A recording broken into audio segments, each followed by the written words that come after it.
छॾियूं था मिठड़ो वतन नगदार नाना छॾियूं था मिठड़ो वतन नगदार नाना छॾियूं था मिठड़ो वतन नगदार नाना थियूं दीन ख़ातिर था कर बल रवाना थियूं दीन ख़ातिर था कर बल रवाना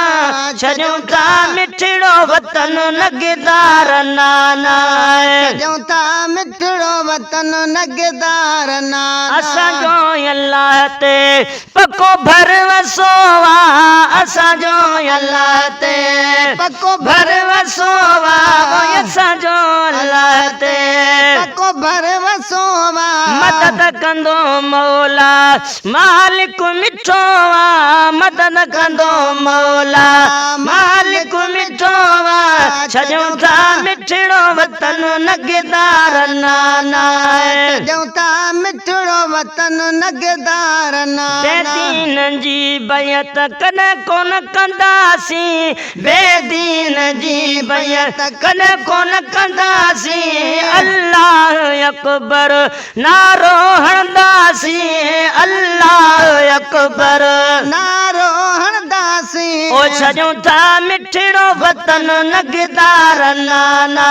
छॾियूं था मिठड़ो वतन नगदार नाना थियूं दीन ख़ातिर था कर बल रवाना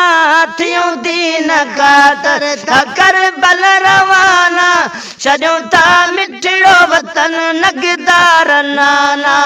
छॾियूं था मिठड़ो वतन नगदार नाना हक़ ऐं सच जो सबक मिलियल वा हक़ ऐं सच जो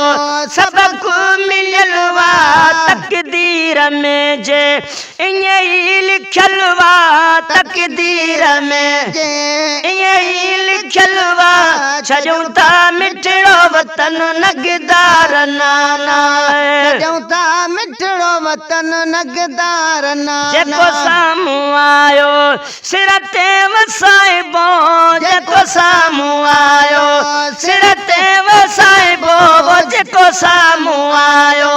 सिर ते वसाइबो पढ़ी पाक क़ुरान अंदर के ठारबो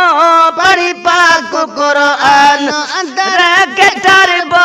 छॾियूं था मिठड़ो वतन नगदार नाना छॾियूं था मिठड़ो वतन नगदार थियूं नाना दीन ख़ातिर था कर बल रवाना थियूं दीन ख़ातिर था कर बल रवाना छॾियूं था मिठड़ो वतन नगदार नाना